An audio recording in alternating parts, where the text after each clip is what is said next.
ഭാര്യയുടെ കാമുകനെ വീട്ടിൽ വിളിച്ചു വരുത്തി തലക്കടിച്ച് കൊലപ്പെടുത്തി മൃതദേഹം പല കഷ്ണങ്ങളാക്കി പലയിടത്തായി തള്ളിയ കേസിൽ പ്രോസിക്യൂഷൻ വാദം പൂർത്തിയായി. കോട്ടയം പയ്യാപ്പാടി മലകുന്നം പുന്നാമ്പറമ്പിൽ സന്തോഷ് ഫിലിപ്പോസിനെ കൊലപ്പെടുത്തിയതാണ് കേസ്. 2017 ഓഗസ്റ്റ് 23 ഈ സംഭവം.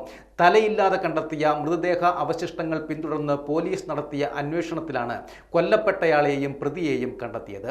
കൊല്ലപ്പെട്ട സന്തോഷിന്റെ സുഹൃത്തായ കോട്ടയം മുട്ടമ്പലം വെട്ടിമറ്റം AR വിനോദ് കുമാർ, ഭാര്യ കുഞ്ഞുമോൾ എന്നിവരെ പിന്നീട് അറസ്റ്റ് ചെയ്യുകയും ചെയ്തു. പ്രോസിക്യൂഷൻ ഉയർത്തിയ വാദം ഇങ്ങനെയാണ്: അച്ഛനെ കൊന്ന കേസിൽ വിനോദ് കുമാർ ജയിലിൽ ചെല്ലുമ്പോൾ സന്തോഷും അവിടെ ഉണ്ടായിരുന്നു. പുറത്തിറങ്ങിയ സന്തോഷിനോട് തൻ്റെ ഭാര്യ കുഞ്ഞുമോളെ നോക്കണമെന്ന് വിനോദ് പറഞ്ഞിരുന്നു. തുടർന്ന് കുഞ്ഞുമോളുമായി സന്തോഷ് അടുപ്പത്തിലായി.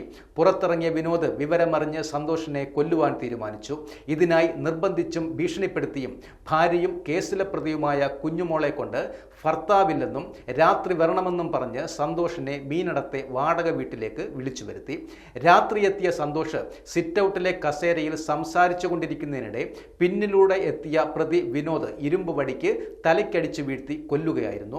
ഭാര്യയുമായി ലൈംഗിക ബന്ധത്തിൽ ഏർപ്പെട്ടതിനാണ് പ്രതി ഈ ക്രൂരകൃത്യം ചെയ്തതെന്നും പോലീസ് കുറ്റപത്രത്തിൽ പറയുന്നു.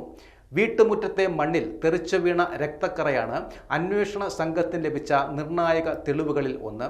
ശാസ്ത്രീയ പരിശോധനയിൽ ഇത് കൊല്ലപ്പെട്ട സന്തോഷിൻ്റെതെന്ന് കണ്ടെത്തിയിരുന്നു. അവസാനമായി കുഞ്ഞുമോളുടെ കോളാണ് സന്തോഷിൻ്റെ ഫോണിലേക്ക് എത്തിയതും. തലയ്ക്കടിച്ച കമ്പിവടി, മൃതദേഹം മുറിച്ച കത്തി, സന്തോഷിനെ വിളിച്ചു വരുത്തിയ ഫോണിൻ്റെ സിം കാർഡ് തുടങ്ങിയവയും പ്രോസിക്യൂഷൻ ഹാജരാക്കി.